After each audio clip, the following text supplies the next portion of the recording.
The morning light spilled over the horizon like molten gold, brushing the plains with a gentle warmth that belied the chill lingering in the air. Harper walked slowly along the dusty path that led to the small wooden cabin she shared with Logan, her bonnet tied loosely beneath her chin, dress brushing the low grass, dust clinging to the faded fabric as if unwilling to let go.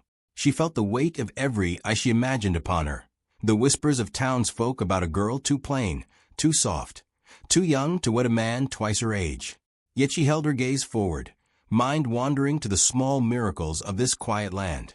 The way the creek caught the sun in tiny, flickering diamonds, the curl of smoke rising lazily from distant chimneys, the hum of cicadas beginning their morning chorus. She felt herself invisible and yet profoundly present, like a hidden wildflower blooming where no one paused to look.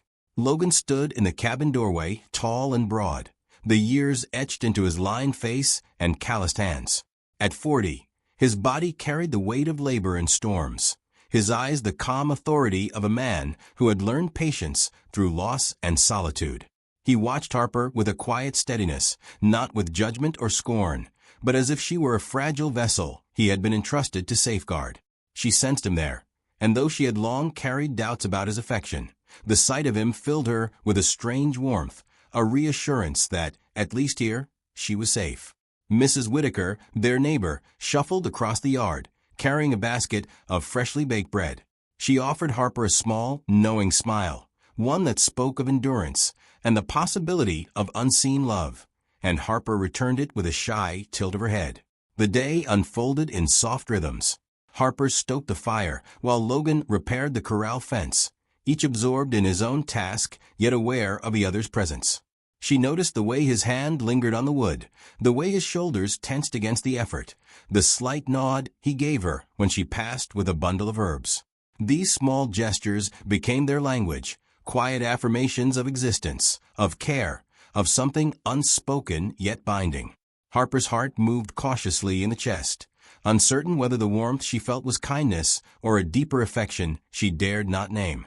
Her reflection in the cabin window showed a young woman uncertain of her own beauty, her body soft and rounded, her features gentle and unassuming, yet she began to perceive subtle traces of admiration in Logan's gaze, small sparks she had not dared imagine.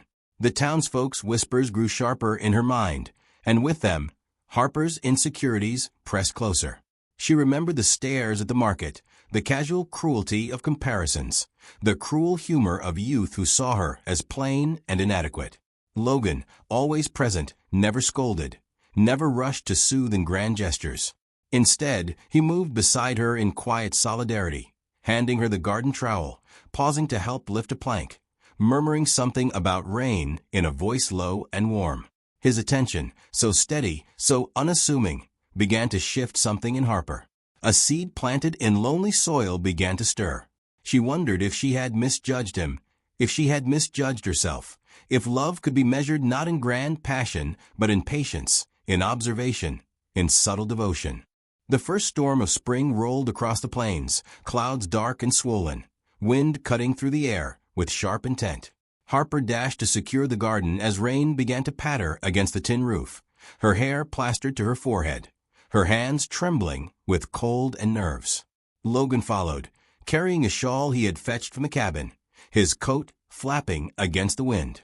Their eyes met across the storm, and for the first time, silence held them in a tension that needed no words. Heartbeats matched the rhythm of the rain, the wind, the sudden electricity that sparked between them. And then he spoke low and steady, words weighted with years of restraint.